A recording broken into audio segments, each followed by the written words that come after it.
It was a snowy winter morning. You sat by the windowsill watching the small snowflakes dance in the cold winter's air, a few landing on your window occasionally and melting from the heat radiating through the glass. You sighed, holding your mug of hot chocolate, staring at the marshmallows floating on the surface of the comforting beverage, and cuddling into your fuzzy blanket. You missed him. He was all you could think of at this moment. You longed for him to be with you through the winter's storm, cuddling with you near the warm blazing flames of the fire, holding you close. You sighed once again and took a sip from your mug, relishing the sweetness. The heavy snowfall and increasing drop in temperature had caused you to snuggle deeper into your fuzzy blanket that smelled faintly of him.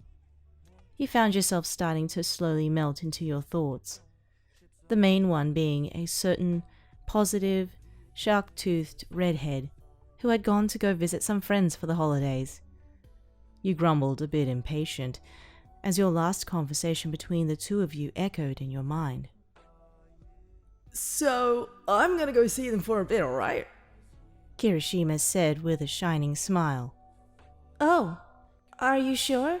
I mean, this will be our first time apart for the holidays. I'm a little nervous, you remembered saying. Kirishima's expression shifted, putting a finger to his chin in thought before he perked up. Tell you what, I'll go spend time with the guys, come back, and then we can go have a date the following Saturday. Sound good? You started to wonder where he was, if he was having fun without you. You immediately shook your head of those thoughts. No, he's probably just hanging out with Kaminari, Sero, Bakugo, and the others, doing one thing or another. Right?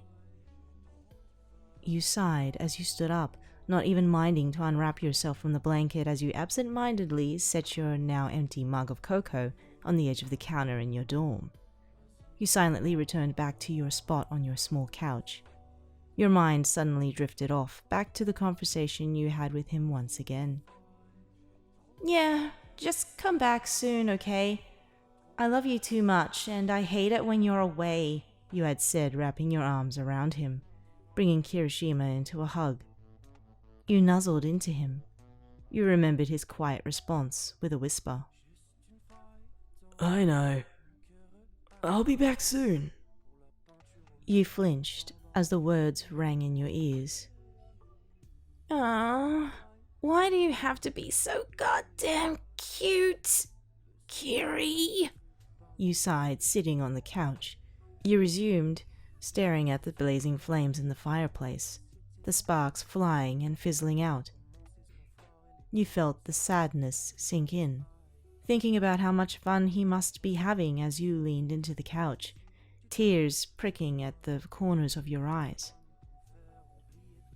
God, Kiri, why? Why did you have to go? Am I not enough? You threw your face into your hands, your emotions boiling over. You wanted him back. You weren't used to being apart from him. You did everything together since you agreed to become a couple, and you were almost never apart, especially not on holiday breaks. This was new, and you didn't like it. You felt so incomplete. You wanted to curl up into a ball and wait until he'd scoop you into his arms and embrace you. You wanted... You were ripped from your thoughts by knocks at your door. You got up from the couch, realizing tears had fallen down your face while you were lost in your thoughts. You dried them with your blanket, straightened your posture, and walked to the door hesitantly. You opened it, and to your shock, Kirishima was standing there, beaming and looking like he would practically burst with happiness at any moment. Baby! He shouted before enthusiastically wrapping his arms around you, sweeping you off of your feet and spinning you around. Whoa, Kiri, what are you doing back already? You're early, you managed to say while Kirishima still spun you around. Oh, right, he said, slowing his motions and putting you down. You held your head for a few seconds from the slight dizziness after Kirishima's affectionate spinning before you felt his strong arms around you, bringing you into a hug. You blinked for a few seconds before you wrapped your arms around his neck as well. You felt your heart beat with joy as you savored the feelings of being in his arms once again. When you both finally pulled apart, you could see the happiness in his eyes. He was so sweet and tender, content, and nothing but love radiated from him. Sorry I'm early. I just missed you so much and I couldn't stop thinking about you. I just missed you so much. Your heart swelled in your chest. I missed you too, Kiri.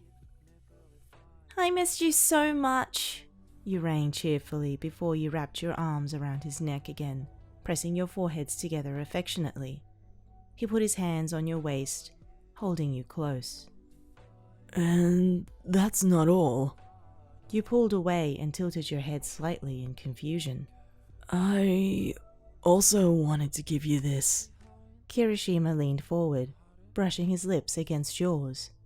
You flinched before melting into him, allowing your lips to connect into a sweet, long-awaited kiss.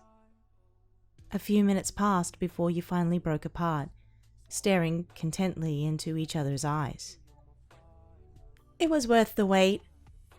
Kirishima cupped your face, and you leaned into his hand before you took his arm and led him to the couch, sitting down with him, the blanket wrapped around the both of you while his arms held you close.